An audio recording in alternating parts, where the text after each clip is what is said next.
Dari awal berdiri kita berdua, terimanya itu ya kalau diinget-inget sih agak drama ya, cuman memang itu kenyataan. Jadi kita pernah menerima hanya renovasi dapur, misalnya begitu. Ya, kita mulai dari part-part bangunan yang tidak langsung utuh seluruhnya gitu. Oke, jadi kayak tukang dong Bang. Nah, di sini nggak boleh dibongkar. Di sini ada sumur, harus dipertahanin. Di sini ada pohon keramat yang nggak boleh ditebang. Kebetulan banget ini aku baru sadar ternyata kita pakai bajunya sama loh nih Bang Irwan. Iya. Hitam-hitam. Hitam-hitam. Dan katanya ada fun fact ya, kalau di dunia arsitek tentang warna hitam. Oh iya, sebetulnya saya juga nggak tahu itu tepatnya atau kapan gitu itu tercetus ya. Tapi memang kebanyakan. Hai Amalan Kreatif, balik lagi barengan Mark Olive di Amatalk. Dan hari ini kita bakal kombur bareng owner BD Studio. Kira-kira kita bakal bahas apa aja? Yuk kita langsung aja. Halo Bang. Halo, Mak Olive. Jadi di Amatalk kita punya satu style, say hello-nya itu gini Bang. Oke. Wih, tos Asik, dulu, tos agak ya. relax dulu Bang. Siap. Biar nggak kayak beton Bang. Iya, ini bawaan arsitek nih, Om. Jadi untuk teman-teman Amalan Kreatif, kita di sini berdua sudah vaksin ya Bang ya? Sudah. Kita udah vaksin, kita juga mengikuti protokol kesehatan, jadi kita berdua aman. Sekarang kita lanjut Bang, cerita dong Bang, apa itu BD Studio?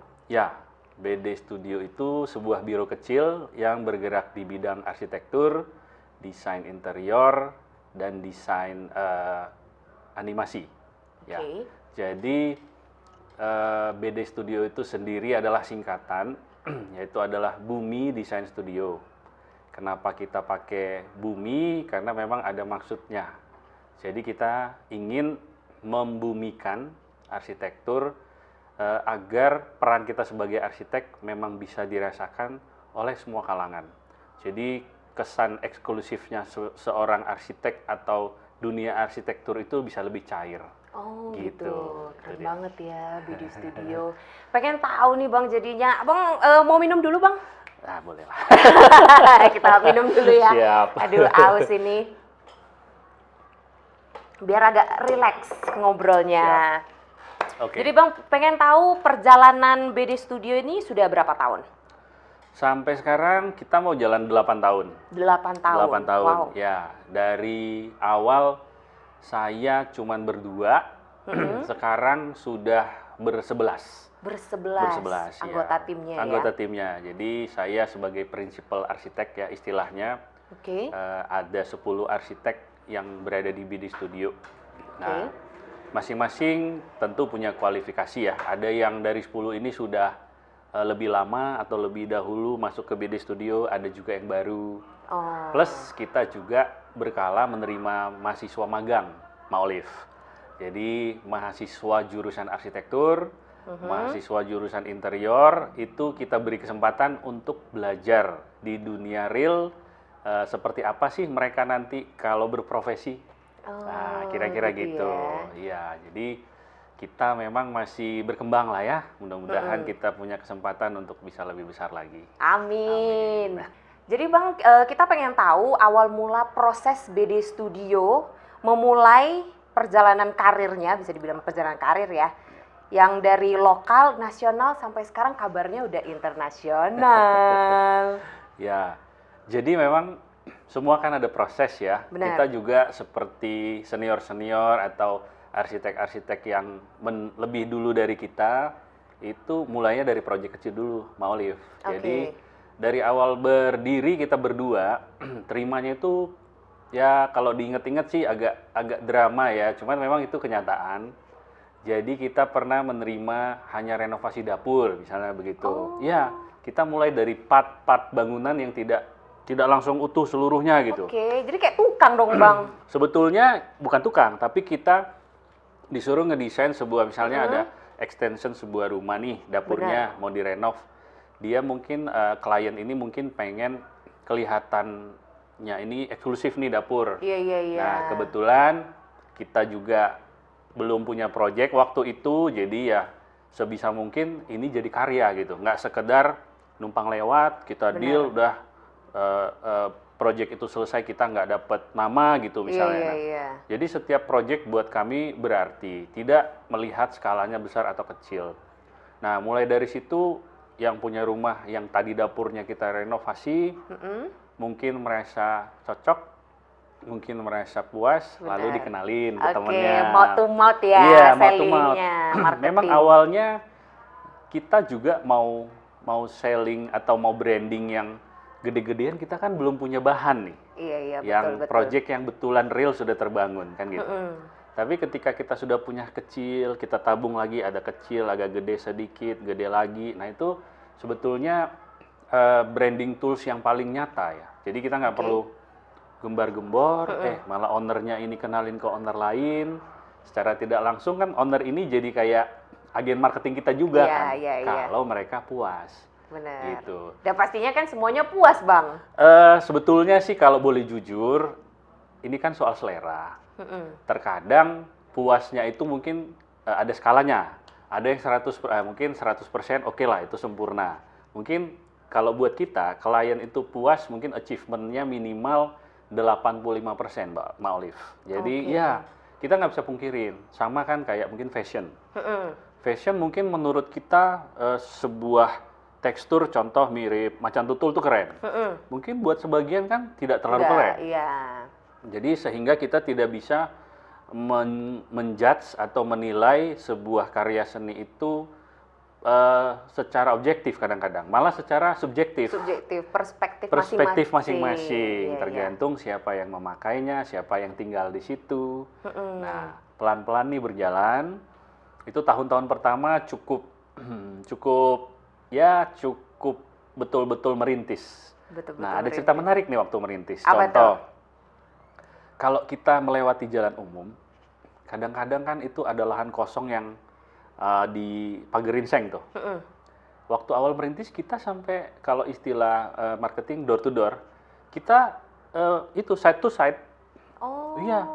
Jadi kita buat mungkin karya kita belum kebangun nih. Benar. Tapi kita kan punya karya desain yang mungkin belum terbangun, tapi mungkin menurut kita mewakili idealis kita. Itu kita buatkan seperti semacam portofolio, semacam bundle.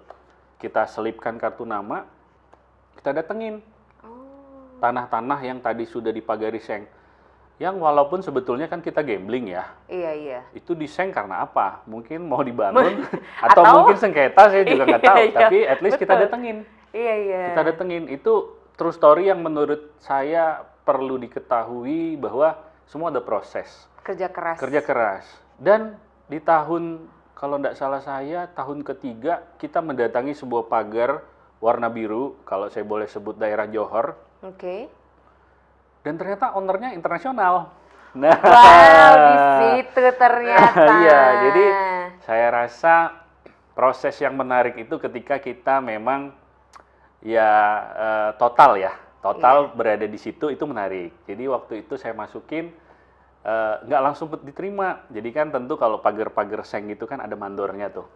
Saya titip mandor, oh maaf bang, kita udah ada nih arsiteknya, gitu. Tapi saya merasa kok kayaknya ini menarik gitu, luas lagi kan. Terus akhirnya saya datengin lagi, orangnya berbeda nih, lebih senior. Ternyata beliau adalah orang kepercayaannya si owner. Nah, jadi saya masukin lagi. Itu udah bundel, iya proposal yang isinya memang ada karya dan ya portfolio kita lah ya, identitas kita gitu. Masukin lagi nih Mak Olive.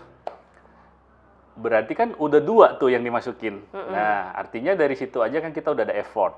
Untuk membuat itu seperti benda kreatif kan juga butuh effort. Benar. Nah, kita masukin dan tidak langsung dipanggil. Sampai akhirnya, kalau saya nggak salah inget, itu end of year, 2 minggu setelah saya masukin baru telepon. Ini kemarin yang masukin ya, katanya.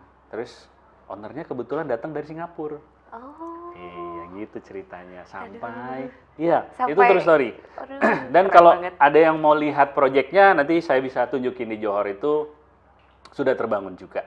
Ya, nanti kita bisa lihat yang mana itu memang real. Nah, sampai akhirnya ketemu klien, kita presentasi, terus pada akhirnya dia, si kliennya merasa kayaknya ini konsepnya lumayan unik, ya, akhirnya dicoba, akhirnya dibangun. Gitu. Menang tender. Iya, Iya kan, iya. nggak langsung itu jadi menang tender, Bang. Bener. Oh, keren ya, Bang, Iya, ceritanya. memang banyak sebetulnya kalau saya ceritain, ya walaupun true story, tapi kesannya drama, tapi memang true story gitu. Nah, Ini jadi satu pembelajaran buat Pembelajaran. adik-adik yang baru mau mulai merintis ya. harusnya semua, saya rasa kata-kata bijak dulu itu sesuatu yang instan, yang terlalu sering itu kan tidak bagus ya. Iya. Nah, jadi begitu juga proses sih membangun sebuah profesionalisme atau sebuah karya itu tentu melewati perjalanan yang macam-macam lah. Jatuh bangunnya bangunnya gitu. Sampai tahun keempat kita sudah punya beberapa karya, tahun kelima karyanya ada yang dipublis di majalah nasional, iya gitu. Pelan-pelan, seru banget, Bang. Nanti kalau masih ada satu scene, saya punya satu cerita yang cukup menginspirasi kalau menurut saya. Masih boleh nggak nih ceritain? Boleh aja Boleh sih. aja. Boleh aja. Kita Iya. fleksibel, Bang. Nah, jadi waktu itu ada klien umurnya ya sekarang klien saya itu telah meninggal. Oke. Waktu ketemu dengan saya umurnya kurang lebih kalau saya nggak salah 90 tahun lewat lah, mau menjalan 91. 91 masih produktif. Masih produktif karena dulu saya nggak usah sebut, memang kalau di Sumatera namanya kan kalau udah tua perempuan opung ya, opung baru gitu, opung. Karena memang faktanya opung ini dulu seorang pengusaha sukses yang lumayan punya nama di Medan. Ya, cuman saya menjaga ininya. Jadi soal detail beliau sangat masih telaten gitu, masih bisa menghafal detail gitu. Nah, sampai suatu saat saya diketemukan, lalu beliau menyampaikan waktu itu mau bangun rumah nih ceritanya di masa tuanya. Tapi banyak memori yang harus dibawa dari saat opung laki-laki masih ada. Terus flashback jauh lagi ke belakang, gimana mereka merintis usaha dan lain-lain, anak-anaknya juga gimana.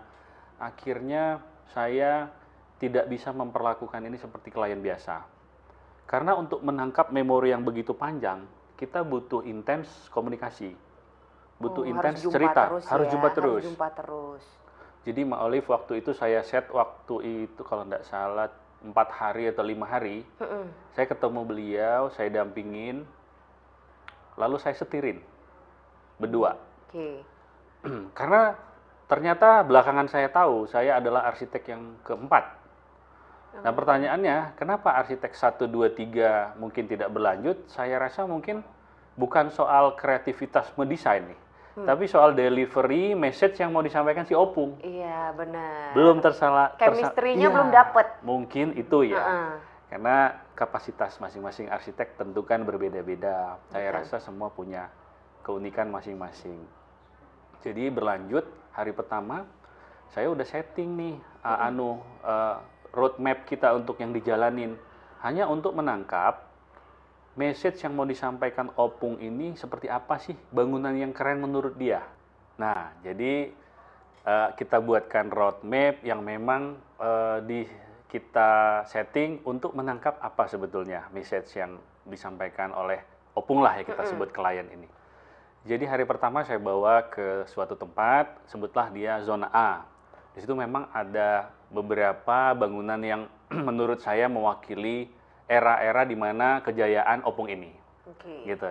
Sehingga saya pelan-pelan setir, gimana dari rumah ini apa yang opung suka. Sampai segitunya untuk mendeliver apa sih sebetulnya yang beliau inginkan gitu. Oh, saya suka misalnya porch-nya, atau saya suka di bagian sini balkoninya. Saya suka di sini color tone-nya. Sampai ke bagian taman. Sampai sedetail itu. Tapi buat saya ini kan sebuah kesempatan yang random, yang langka. Langka banget. Iya, jadi ada klien yang memang sudah sangat senior, tapi sangat detail. Ini kan menarik. Iya. Sangat menarik. Sehingga dari 4 hari perjalanan kita melalui beberapa tempat untuk menangkap message atau poin-poin penting dari desain yang disukain opung untuk kita terapkan di rumah tuanya ini. Udah itu kita kumpulin, lalu kita presentasiin sampai akhirnya terbangun dan beliau mengakui sangat puas. Aduh, selamat Nah, Bang. sangat puas dan kita sering diundang. Heeh. Yang sangat menarik, opung kita ini masih sering masak dan masakannya enak, jadi kita diundang ke rumahnya. Ya sekedar mungkin kalau terjemahan saya, beliau say thanks ke kita sebetulnya. Iya, iya. Tapi lebih nuansa yang kekeluargaan. Mungkin si Opung ini pengen ngasih legacy kali untuk anak-anaknya lewat si rumah ini. Ya, nah Iya kan?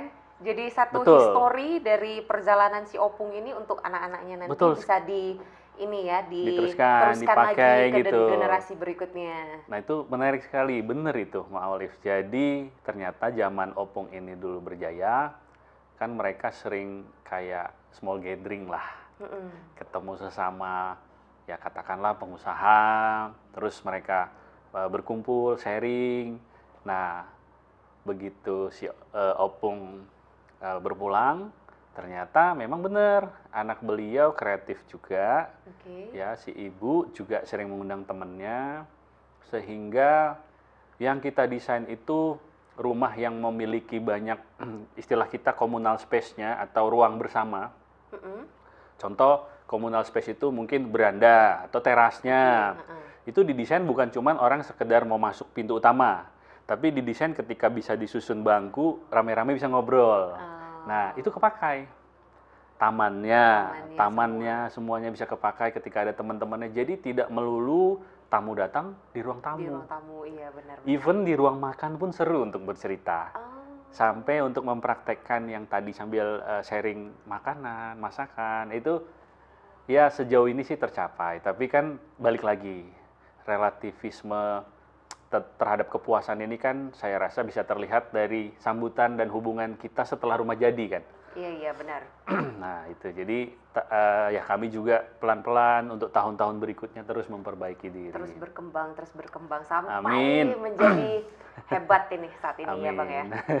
Bang, aku pengen tahu dan Amalen Kreatif juga pastinya pengen tahu di era sekarang ini, zaman sekarang milenial itu lebih condong tertarik terhadap konsep rumah yang seperti apa?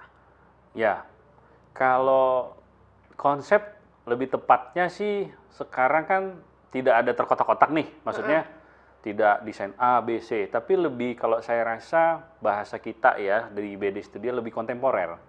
Kontemporer ini bisa diartikan menyesuaikan dinamis, menyesuaikan perubahan-perubahan yang ada sekarang. Contoh, sekarang itu kan lahan tidak terlalu besar-besar ya, kalau terbatas lah ya. Apalagi kalau kita bicara konsep perumahan nih, ya memang ada perumahan yang konsepnya lahannya besar, tapi kan generalnya tidak semua seperti itu ya. Nah, mostly tidak semua seperti itu gitu.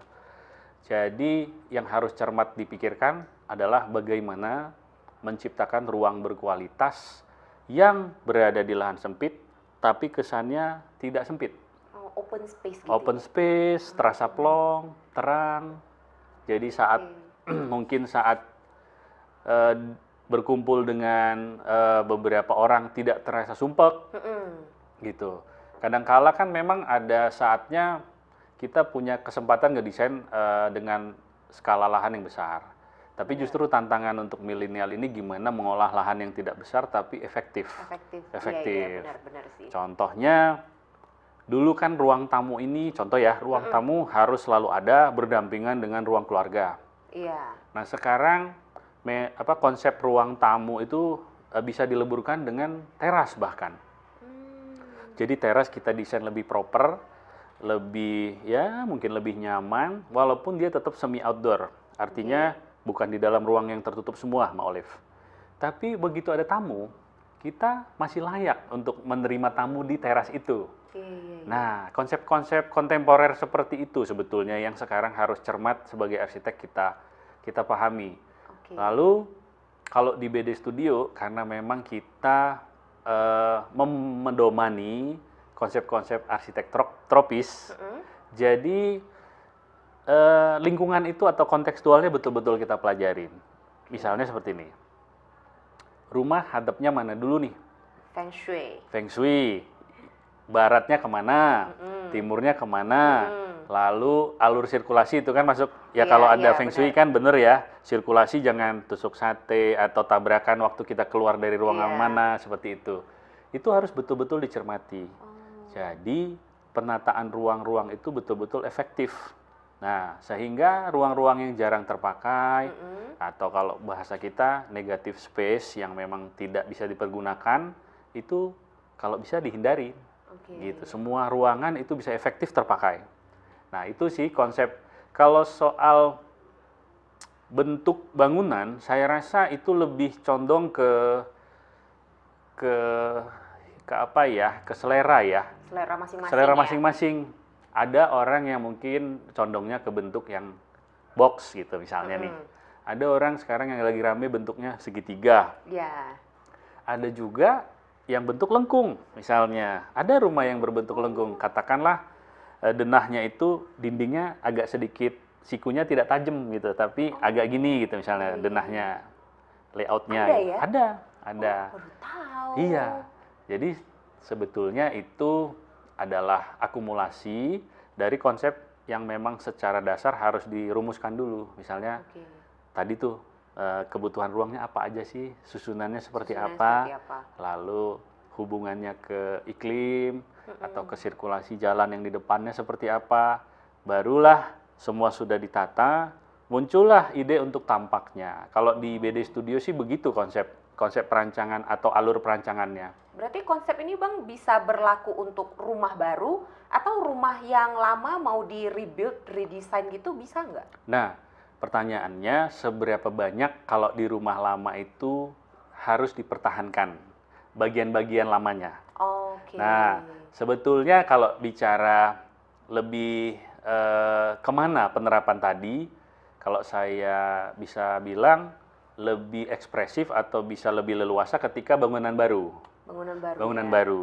Berarti Nah, lebih penuh tantangan di bangunan yang lama. betul gitu. sekali. Oke. Nah, ini yang menarik. Jadi, kalau kita sudah pernah mendesain renovasi lah istilahnya ya, proyek renovasi, saya rasa itu tantangan tersendiri. Itu malah menunjukkan bahwa kita akan semakin detail. Karena kita tidak melihat hanya satu arah nih, Mbak Olive. Contoh gini, ada lahan kosong, terus ini mau dibangun. Tentu kan yang kita pikirkan supaya gimana ini nanti cantiknya, Iya. atau supaya bagaimana nanti ini nyamannya Nyaman. ke depan kan. Benar-benar. Nah, kalau renovasi supaya bagaimana ini nanti nyamannya, tapi dengan melihat ini harus dipertahankan. Oh. Jadi kita tetap melihat dua sisi nih, ke belakang juga nih. Ini ke depan harus keren, harus nyaman, harus mudah dalam perawatan, Fungsional. fungsional. Tapi jangan lupa, ada nih yang Ada, dipertahanin. iya. Nih, ini nggak boleh Dulunya dibongkar. ini, Iya. ya. Di sini nggak boleh dibongkar. Di sini ada sumur, harus dipertahanin. Di sini ada pohon keramat yang nggak boleh Nggak ditebang. boleh. Nah, itu misalnya. Itu misalnya. Oh, gitu ya. Jadi kalau saya pribadi melihat proyek renovasi itu justru lebih kompleks ya.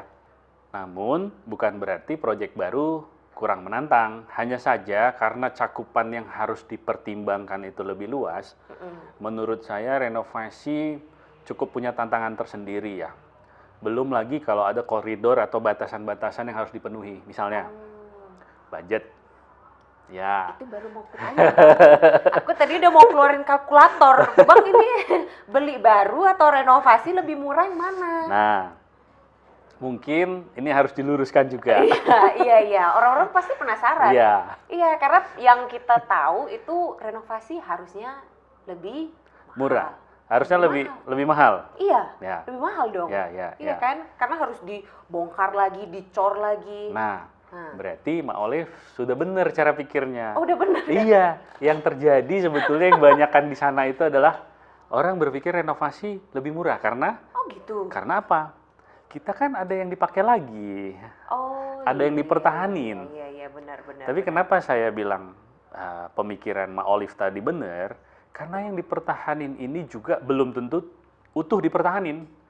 Harus di-remake lagi, harus di-retouch lagi. Contoh, ada sebuah rumah.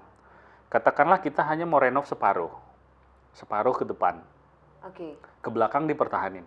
Pertanyaannya, Apakah yang ke belakang ini layak dipertahankan bersanding dengan yang baru? Bisa nyambung nggak Bisa dia? nyambung nggak dia? Baik secara tampilan, baik secara kualitas, ataupun cara pengerjaannya, atau teknis atau prosedur di lapangan. Nah ini kan harus kita betul-betul pelajari lagi. Fakta di lapangan, rumah yang direnovasi tentu kan rumah yang mungkin sudah lebih dari 6 tahun lah, atau di atas 10 tahun. Kan nggak lucu tuh, tiba-tiba ada rumah baru 2 tahun, direnov. Ya mungkin mungkin kebanyakan. Cuan terus tiap hari, Bang. Atau itu hobi kali ya. Iya, bisa juga. Jadi kalau sudah 10 tahun ke atas, tentu kualitas bahan atau kualitas bangunan yang sudah ada di existing, sudah ada di sebelumnya, itu pasti berbeda dengan yang akan kita buat baru. Nah, kadang-kadang kalau ada arsitek ada dua sih metodenya.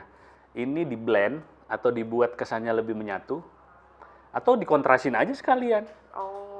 Jadi old and new-nya itu betul-betul kelihatan.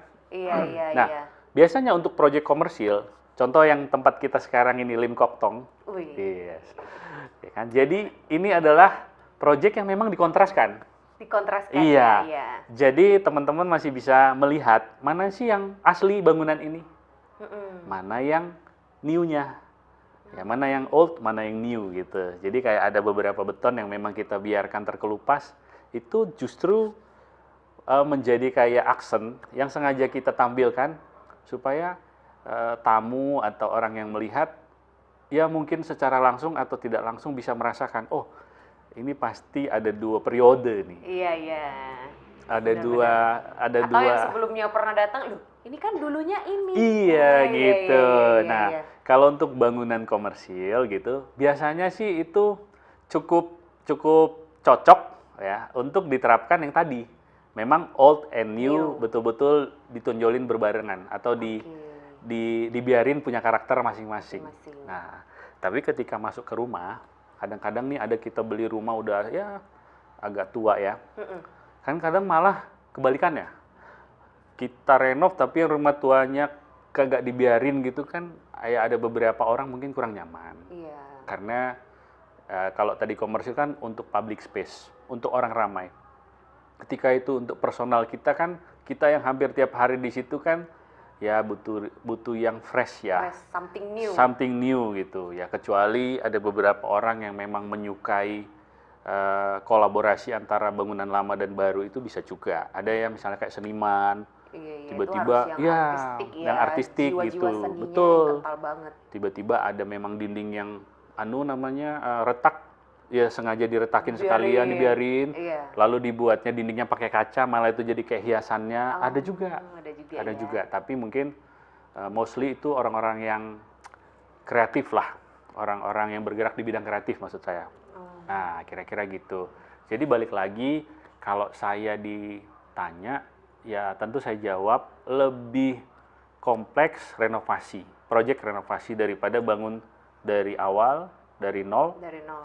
Ya, karena kita kayak kata Ma Olive harus mempertimbangkan dua langkah ya. Sebelum maju untuk ke sini kita harus benerin ini dulu. Betul. Bongkar lagi. Semuanya ditata lagi dari awal. Betul. Jadi Amalan Kreatif, sebelumnya kita mengundang Bang Irwan ini susah banget, agendanya sibuk banget. Pengen tahu Bang, ini sekarang proyeknya apa aja? Ya, jadi dalam masa pandemi kemarin, mungkin saya tarik dari pandemi dulu, 2019 itu adalah masa-masa di mana kita harus refleksi diri masing-masing ya, harus berkaca. Sebetulnya di situ adalah masa-masa yang sulit, banyak proyek yang mungkin postpone atau ditunda. Kalau di BD Studio malah proyek komersil hampir seluruhnya di cancel. Tapi kita bisa survive ketika memang ada proyek yang residensial. Ya rumah pribadi atau katakanlah villa pribadi seperti itu. Nah, malah yang menariknya kebutuhan terhadap desain sekarang menyesuaikan keadaan nih, Ma Olive. Ya, jadi contoh nih, sekarang kan zaman-zaman protokol, zaman-zaman kalau bisa gimana kita social distancing, atau di beberapa spot ada untuk kita bersih-bersih, cuci tangan. Benar. Yang paling penting bagaimana rumah itu bisa diakses udara sehat dan matahari. Oh. Nah, itu sebenarnya sudah kita lakuin jauh-jauh sebelum pandemi. Karena memang konsep desain dari BD Studio adalah tropis kontemporer, kalau istilah Iya, kita iya, ya. iya. Kita kontemporer menyesuaikan dengan update kebutuhan sekarang, tropisnya tetap kita lihat, kontekstualnya tetap kita pelajari dulu nih. Oke. Contoh, kita ngedesain bangunan contoh ya, di Brastagi sama di daerah Medan yang cenderung lebih panas, Panas. tentu kan berbeda perlakuan bangunannya. Pasti. Nah, jadi tahun 2019 kita bisa survive berkat klien-klien kita yang memang berkolaborasi kita di bidang residensial. Nah, melewatin itu tahun 2020 perlahan satu-satu mulai nih, walaupun masih satu dan masih terseok-seok, proyek komersil mulai ada yang telepon lagi, ada yang lanjut lagi, ada yang baru juga dateng gitu. Lalu di 2001 memang kayak ada riak atau gelombang comeback-nya lah gitu. Iya, epic comeback ya. Iya, Dari epic yang comeback. kena mental di tahun 2019. Mental nggak tuh? 2 Iya. tahun kita Tahun. terkurung di rumah aja. Iya, nah jadi dari residensial, rumah pribadi atau yang perumahan udah mulai datang lagi, yang komersil juga udah mulai datang lagi, sampai sekarang kita ada beberapa proyek yang cakupannya lebih luas. Contoh, kita ada buat resort, Oh. kita ada buat universitas juga, Oke. iya. Tetap kita juga ada buat kafe, ada malah buat rumah ibadah gitu. Jadi 2021 sudah mulai ada gelombang positif, maksudnya kondusif ya. Nah, lalu di 2022 ini mulai kita menata mana-mana yang memang bisa kita jadikan karya, itu tetap kita prioritaskan gitu. Keren banget sih Bang Jadi Irwan. ya. Kebetulan banget ini aku baru sadar ternyata kita pakai bajunya sama loh nih Bang Irwan. Iya. Hitam-hitam. Hitam-hitam. Dan katanya ada fun fact ya, kalau di dunia arsitek tentang warna hitam. Oh iya, sebetulnya saya juga nggak tahu itu tepatnya atau kapan gitu itu tercetus ya. Tapi memang kebanyakan kalau arsitek itu suka memakai kostum atau baju yang bernuansa hitam-hitam biasanya. Biar nggak jorok. Satu mungkin kalau saya melihat, mungkin kita tidak punya cukup banyak waktu memilih-milih baju kan. Iya benar juga. Jadi Siap mandi, tarik, Iya. udahlah hitam Iya. aja. Dan kayaknya hitam paling banyak cocoknya kali. Misalnya ke warna apa juga masuk gitu Iya, misalnya. Jadi kalau saya sih melihatnya di situ sih, lebih ke simpelnya. Tapi memang belakangan jadi kayak identik, saya sih ya tidak memungkiri lah. Ya, arsitek tuh hitam-hitam gitu. Hitam-hitam. Tapi bukan berarti semua arsitek harus pakai hitam. Enggak ya. Malah kalau mau mencolok, jangan pakai hitam. Gebrakan baru. Gebrakan baru. Warna apa dong? Misalnya pakai pink gitu. Pink Bang. Atau kalau hijau-hijau gini Oh iya, gitu hijau ya. neon Hijau gitu neon. ya. Jadi dia pasti dengan arsiteknya ada 10, 9 pakai hitam, tiba-tiba dia hijau neon tuh. Dia kan pasti lebih menonjol ya. Iya benar. Iya, misalnya. Abang juga nonjol Bang. Baju Misalnya? hitam tapi jam tangannya hijau neon. Iya. Kurang lebih sih begitu. Jadi memang identiknya begitu, tapi saya kurang tahu pasti. Yang kalau di saya pribadi memang lebih simpel, lebih orang kalau ngeliat hitam tuh kan formal iya, non formal juga iya betul. gitu. Jadi Hemat lebih waktu juga hemat waktu ya. juga sih, lebih gitu sih. Oke. Yang terakhir Bang, pengen tahu dan amalan kreatif teman-teman juga pengen tahu, kasih sedikit tips dan trik untuk mendesain rumah ramah lingkungan. Ini Ya. cocok nih dengan konsep BD Studio. Ya, jadi sebetulnya ramah lingkungan itu tidak harus arsitek sih ya, semua sebetulnya kita bisa menerapkan. Yang pertama tentu kita harus melihat konteksnya di mana rumah kita berada. Contoh, kalau rumah kita itu menghadap barat atau mungkin rumah kita menghadap timur, kita lebih tahu nih membuat bukaan atau jendela atau mungkin pintu untuk alur matahari. ya. Nah, Iya, itu sebetulnya kalau konsep tropis ini saya rasa kita tidak bisa membuat dalam format yang kaku ya. Karena buat saya arsitektur tropis itu harus betul-betul melihat ke kontekstualnya. Contohnya ketinggian tanahnya, jenis tanahnya juga, lalu jenis jalan atau sirkulasi yang berada di depannya, lalu kemudian kalau bisa bagaimana mempertahankan kondisi tanah itu tidak terlalu banyak direkayasa atau di apa istilahnya dimodifikasi.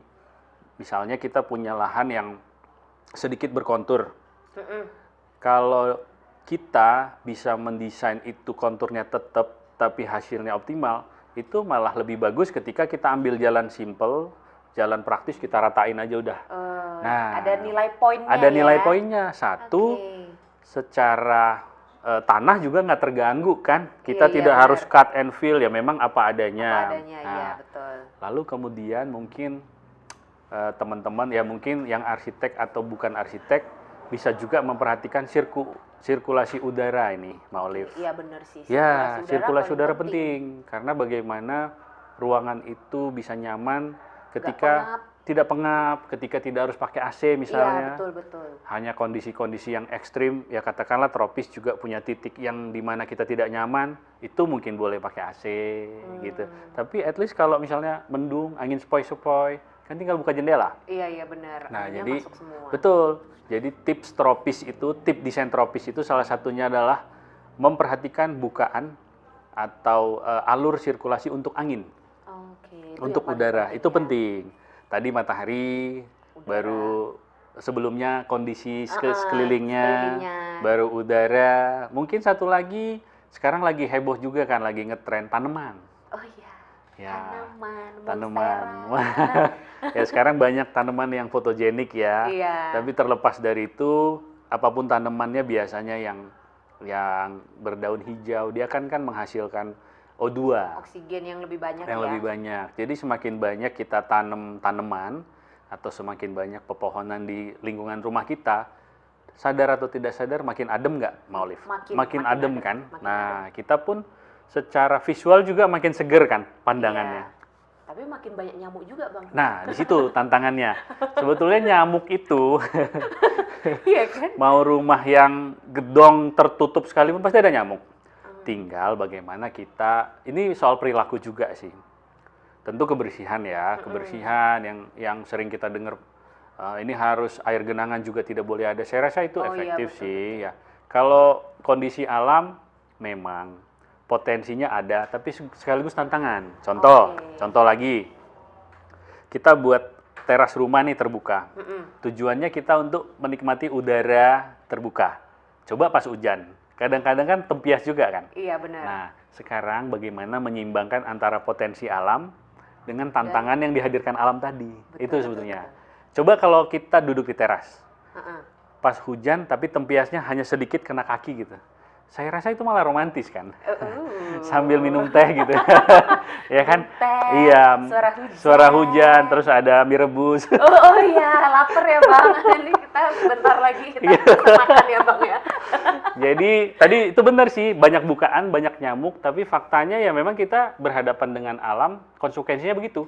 Iya benar sih. Kita dapatkan potensi, sekaligus kita disuruh berpikir bagaimana mengatasi tantangan yang cara kita ya untuk melawan si tantangan ini. Kalau berhasil, oke. Kalau nggak berhasil, banyak nyamuk. At least diminimalis. Okay. Dengan menanam tanaman yang anti nyamuk, dengan menjaga kebersihan yang air tergenang, sekitar. Saya rasa gitu. Jadi tropis itu bisa dilakukan, maksudnya desain tropis itu bisa dilakukan tidak oleh arsitek saja, malah kita sih sebetulnya karena memang bersentuhan dengan lingkungan dan alam, kita juga bisa kok.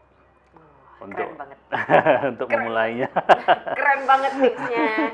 Thank you Bang Irwan untuk waktunya. Ini benar-benar sharingan yang mengedukasi, terus juga mengharukan ya. Wow. Cerita yang opung tadi. Tapi tidak terlalu drama lah ya. Enggak. Itu dapat sih, itu dapat. Iya. Thank you buat teman-teman amalan kreatif yang sudah stay tune terus di Amatalk. Kita bakal jumpa lagi di podcast berikutnya. Jangan lupa subscribe, like, komen, dan share. Bye-bye. Thank you, Bang Terima kasih, Irwan. Mbak Olive. Sehat selalu. Thank you semua.